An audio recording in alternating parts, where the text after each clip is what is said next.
प्राचीन भारत के एक समृद्ध राज्य सूर्यगढ़ पर राजा अद्वितीय सिंह का शासन था।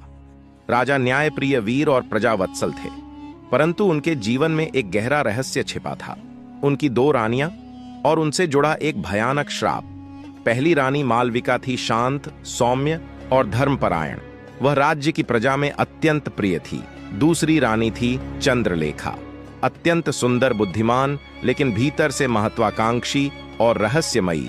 दोनों रानियां राजा की रानी थीं, पर उनके स्वभाव और सोच में आकाश पाताल का अंतर था। राज्य में सब कुछ ठीक चल रहा था। तभी एक दिन महल के प्राचीन ग्रंथागार से एक पुराना ताम्रपत्र मिला। उसमें लिखा था, जिस राजा की 2 रानियां हों और उनमें से एक सत्य से भटके तो सूर्यगढ़ पर श्राप पड़ेगा, अंधकार राज्य को निगल जाएगा। राजा ने इसे मात्र एक पुरानी कथा समझकर अनदेखा कर दिया, लेकिन समय के साथ अजीब घटनाएं होने लगीं। राज्य में फसलें सूखने लगीं, रातें असामान्य रूप से लंबी होने लगीं और महल में अजीब साए दिखने लगे। रानी मालविका ने राजा को चेताया कि यह सब उस श्राप का प्रभाव हो सकता है। वहीं रानी चंद्रलेखा ने इसे अंधविश्वास कहकर टाल दिया, पर सच्चाई कुछ और ही थी। एक रात राजा ने देखा कि चंद्रलेखा गुप्त रूप से महल के तहखाने में जाती है।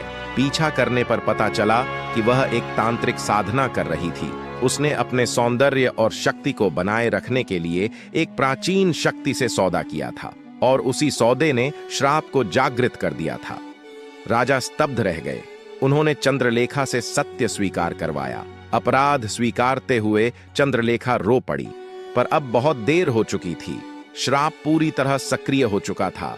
तभी रानी मालविका आगे आई। उसने बताया कि श्राप तोड़ा जा सकता है, लेकिन इसके लिए त्याग आवश्यक है। राज्य को बचाने के लिए किसी निर्दोष को नहीं, बल्कि दोषी को अपने अहंकार और शक्ति का बलिदान देना होगा। चंद्रलेखा ने अपने अपराध का प्रायश्चित करते हुए स्वयं को साधना अग्नि में समर्पित कर दिया।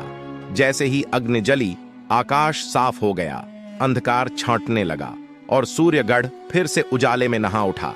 राजा टूट चुके थे, पर उन्होंने न्याय का मार्ग चुना था।